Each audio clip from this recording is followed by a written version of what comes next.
At 10 o'clock that morning, while June was playing more songs for May, and Rosaline was poking around in the kitchen, I sat on the back porch steps with my notebook, trying to write everything down, but really, I was watching for August. She had gone out to the wailing wall. I pictured her out there working her pain into the spaces around the stones. By the time I spotted her coming back, I'd stopped writing and was doodling in the margins.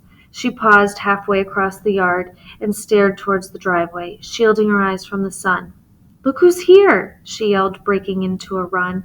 I had never seen August run before, and I could not believe how quickly she crossed the grass with her lopping strides, her long legs stretched out under her skirt. "It's Zach!" she shouted at me, and I dropped my notebook and flew down the steps. I heard Rosaline behind me in the kitchen shouting to June that Zach was here. Heard June's music stop in the middle of a note. When I got to the driveway, he was climbing out of Clayton's car. August wrapped him up in her arms. Clayton stared at the ground and smiled. When August turned Zach loose, I saw how much skinnier he looked. He stood there watching me. I couldn't read the expression on his face. I walked up to him, wishing I knew the right thing to say. A breeze tossed a piece of my hair across my face, and he reached out and brushed it away. Then he pulled me hard against his chest and held me for a few moments. "Are you all right?" June said, rushing up and cupping his jaw in her hand. "We've been worried sick." "I'm fine now," Zach said, but something I couldn't put my finger on had evaporated from his face. Clayton said, "The girl who sells tickets at the theater. Well, apparently she saw the whole thing. It took her long enough, but she finally told the police which one of the boys threw the bottle, so they dropped the charges against Zach." "Oh, thank God," said August, and every one of us seemed to breathe out all at once. "We just wanted to come by and say how sorry we are about May," Clayton said. He embraced August, then June. When he turned to me, he placed his hands on my shoulder. Not an embrace, but close. "Lily, how nice to see you again," he said, then looked at Rosaline, who was hanging back by the car. "You too, Rosaline."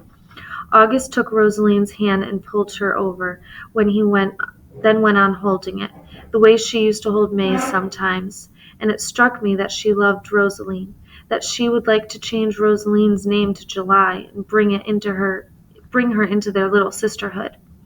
"I couldn't believe it when Mr. Forrest told me about May," said Zach, walking back to the house so Clayton and Zach could take their turns beside the casket. I was thinking, I wish I'd rolled my hair. I wish I'd done it in one of those new beehive hairdos. We all gathered around May. Clayton bowed his head, but Zach stared into her face. We stood there and stood there. Rosaline made a little humming sound, I think out of awkwardness, but eventually she stopped. I looked over at Zach, and the tears were pouring down his cheeks. "I'm sorry," he said. "It's all my fault. If I turned in the one who threw the bottle, I wouldn't have gotten arrested, and none of this would have happened." I had thought maybe he would never find out it was his arrest that sent May to the river, but that had been too much to hope for. "Who told you?" I said. He waved his hand like it didn't matter. "My mother heard it from Otis. She didn't want to tell me, but she knew I'd hear it from somewhere, sooner or later." He wiped his face. "I just wish I'd—" August reached over and touched Zach's arm. She said, "Well, now I guess I could say if I'd told May from the beginning about you getting arrested instead of keeping it from her, none of this would have happened. Or if I'd stopped May from going to the wall that night, none of this would have happened. What if I hadn't waited so long before going out there and getting her?" She looked down at May's body. "It was May who did it, Zach. I was afraid, though, the blame would find a way to stick to them. That's how blame was. I could use your help right about now to drape the hives," August said to Zach as they started to leave. "You remember like we did when Esther died?" Looking over at me, she said, "Esther was a daughter of Mary who died last year." "Sure, I can stay and help," said Zach. "You want to come, Lily?" August asked. "Yes, ma'am." "Draping the hives. I had no idea what that was, but you couldn't have paid me $50 to miss it." After Clayton said goodbye, we fastened our hats and hives and went out to the hives, bearing armloads of black crepe material cut into giant squares. August showed us how to drape a square over each hive, securing it with a brick and making sure we left the bees' entrance door open. I watched how August stood a moment before each hive with her fingers knitted together under her chin. Exactly what are we doing this for? I wanted to know, but it seemed like a holy ritual I shouldn't interrupt. When we had all the hives covered, we stood under the pines and gazed at them. This little town of black buildings, a city of mourning. Even the humming turned gloomy under the black drapes, low and long like foghorns, must sound going across the sea at night.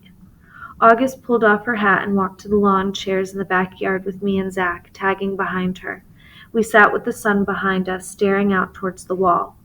A long time ago, beekeepers always covered their hives when someone in their family died, said August. How come? I asked. Covering the hives was supposed to keep the bees from leaving you. You see, the last thing they wanted was their bees swarming off when a death took place. Having bees around was supposed to ensure that the dead person would live again. My eye grew wide. Really?